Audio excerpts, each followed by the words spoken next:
Good day everyone, especially to you Ma'am Charina Coragas. My name is Cleo Jane L. de la Cruz. Today, I'm going to tackle all about language and communication, modes of communication, and not the least, the communication and globalization. Let's start. What is language? Language is a structured system of communication.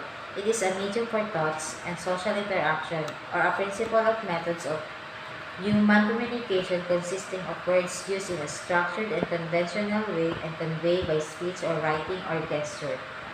Language is a distinct human activity that aids in a transmission of feelings and thoughts from one person to another. It is how we express what we think or feel through sounds and symbols, sign, posture, and gesture that convey a certain meaning. Among people, language is the primary means of communication. It is through language communication, spoken and written, that we are able to share our ideas, opinions, views, and emotion with another person. The purpose of language is making sense of conflicts and abstract thought. Various languages are used by people residing in different areas or belonging to different communities. There are also six natures of language, and these are: first, language is a combination of sounds. Second, words have meaning. Third, meaning are in people, not in words. Fourth, language follow a grammatical structure. Fifth, language is based on an oral system. Sixth, language can die and be extinct. What is communication? Communication is a process by which people send message or exchange idea or thoughts with one another in verbal or non-verbal manner. It involves interaction of words from a society and thus give pleasure and an increase of understanding of life. There are six nature of communication, and those are: 1. Two-way process. Second, continuous process. Third, dynamic process. Fourth, mutual understanding. Fifth, goal-oriented. Sixth, human activity. Elements of the communication process. First, source. The source or sender imagines, creates, and sends the message in a public speaking situation. The source is the person giving the speech, or he or she or he conveys the message by sharing new information with the audience. Second, message. The idea, feeling, suggestion, guidelines, orders, or any content which is intended to be communicated. Third, encoding. The process of converting the idea, thinking, or any other component of message into symbols, words, action, diagram, and etc. Fourth, channel. The medium passage or road through which encoded message is passed by the sender to the receiver. There can be various forms of media-based to face communication: letters, radio, television, and email. Fifth, decoding. The process of translating the encoded message into language understandable by the receiver. 6. Receiver. The receiver receives the message from the source, analyzing and interpreting the message in a way both intended and unintended by the source. 7. Feedback. Feedback is composed of message and receiver sends back to the source, whether verbal or non-verbal. 8. Interference or noise. Interference is anything that blocks or changes the source intended meaning of message. It is the hindrance in the process of communication. It can take place at any step in the entire process. As a result, it may reduce accuracy of communication. 9. Context. The context of the communication interaction involves in the setting, scenes, and expectation of individual involved. Step of communication process. The sender formulates the message that he wants to convey to the receiver. Second, he encodes or translates his message. He may use symbols, words, action, diagram, picture, etc. Third, he selects an appropriate channel or medium through which the message is to be transmitted. It can be face-to-face communication, letters, radio, television, or email. Fourth, the message is received by the receiver. Fifth, received message is encoded by the receiver so that the receiver can draw on the meaning of the message. Sixth, the receiver sends his response to the sender. In case of any confusion, the same is conveyed by a necessary clarification sought. Communication modes. A model is widely used in a depict any idea, true or concept in a simpler way through diagram, pictorial representation, etc. Models go a long way in making the understanding of any concept easy and clear. Through a model, one can easily understand a process and draw conclusion from it. In a simpler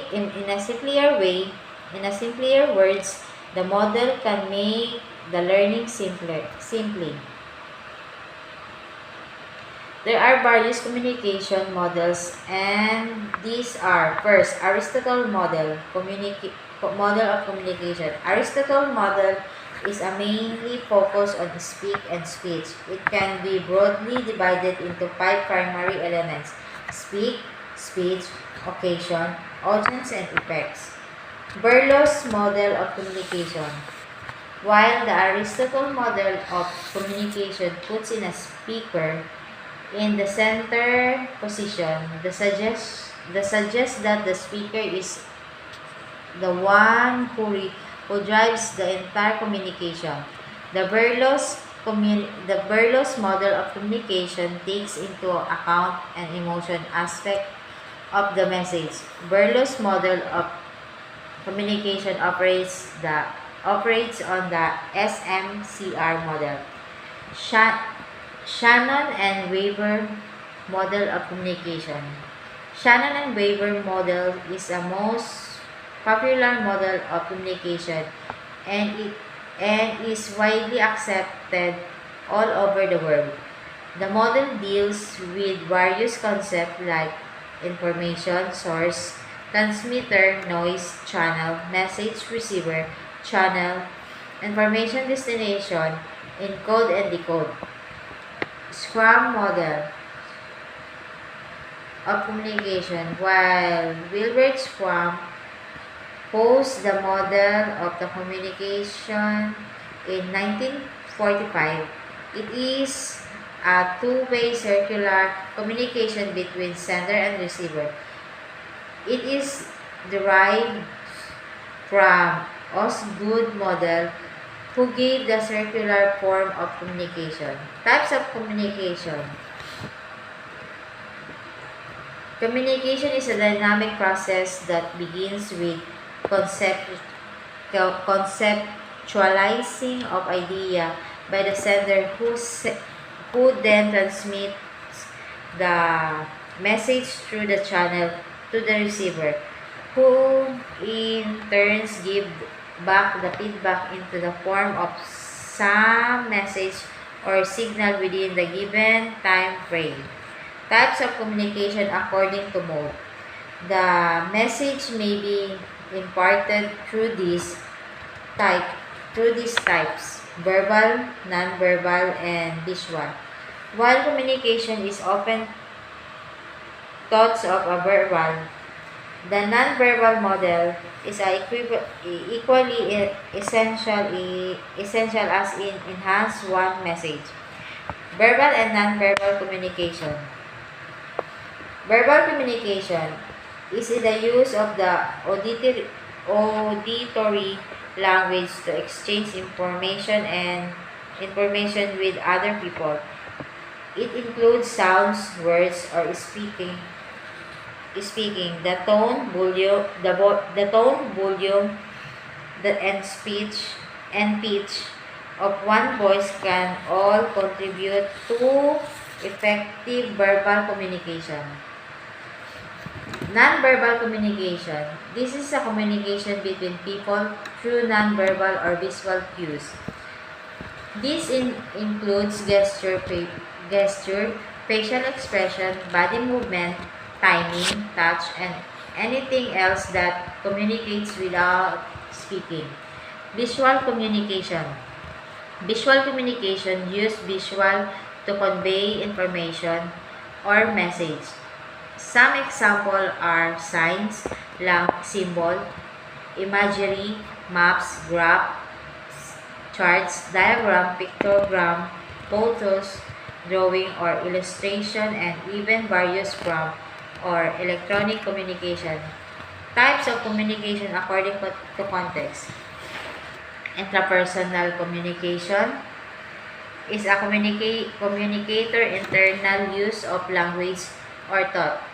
It can be defined also as communication with oneself, and that may include self-talk, act or imagination, and visual and even recall memory.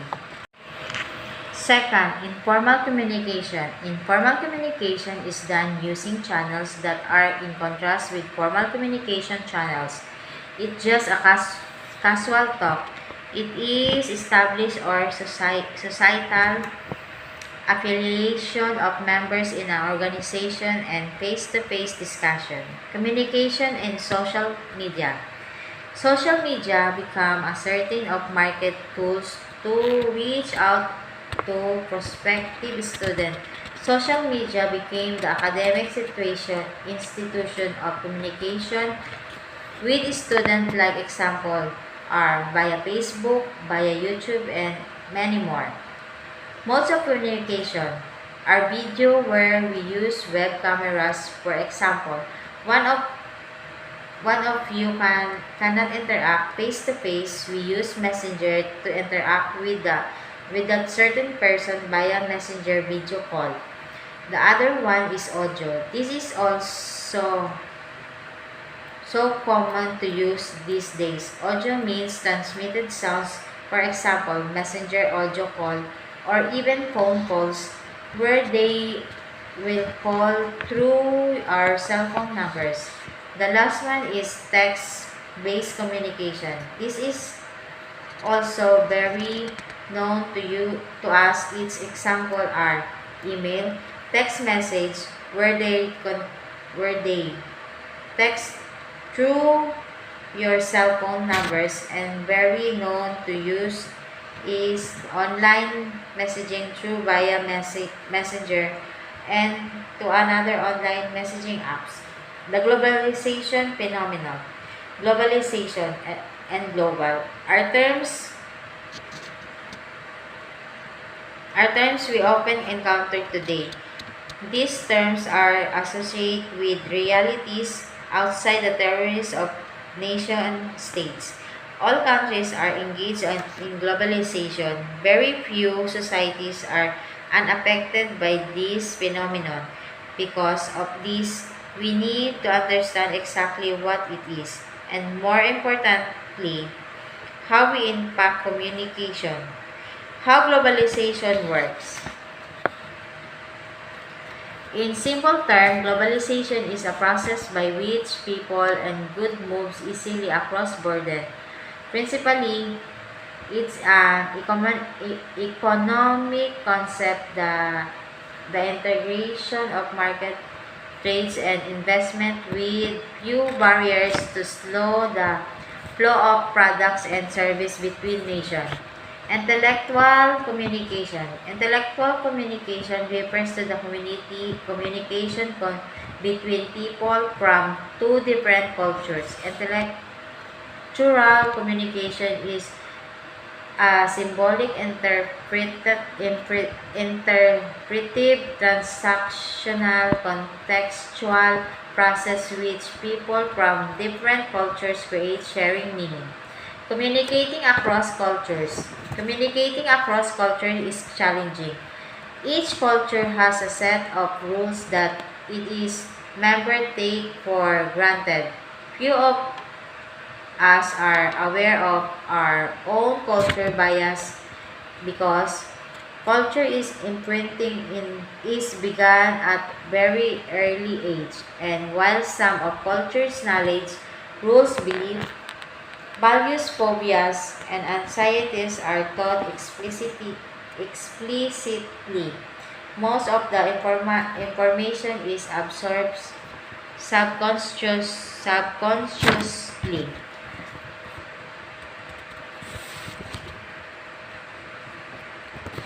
Effect versus neutral. In the international business, practice, reason, and emotion both plays and role. Which are these dominates depend upon whether we are effective or emotional neutral in our approach. Members of neutral culture do not telegraph their feelings but keeps them carefully controlled and subdued in culture with high effects. People show their feelings plainly by laughing, smiling, and grimacing, scolding, and sometimes crying, shouting, or talking out of the room.